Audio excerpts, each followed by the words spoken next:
gymnastiekskolen had een kelder onderin. En de basement zit onderin. Ja, die zit vol water. En, dat hele weer er nog bij, dat pompen we eruit. Maar ik was keer zeg ik, want het spul stiet ik gewoon weer in de gang.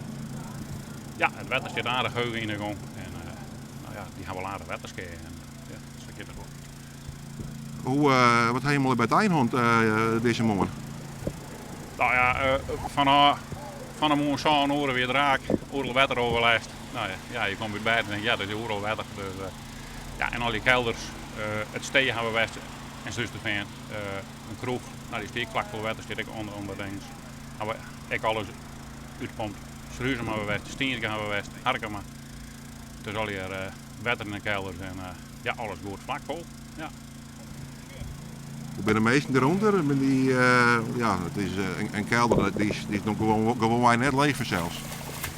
Nee, de mensen zijn redelijk rustig.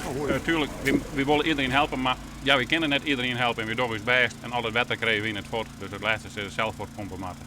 En ja, we halen het dikste erbij. Dit is de visvier. Ze gaan krekken naar Steigergonlijn. Zat de meesten je visje kennen, maar Joet is het hier een grote waterspeelplaats. Ja. De kerst wel in een bjatje en zo, maar het is wel leuk, want ja. Maar het gebeurt net vaak in Nederland en zo, dus ja.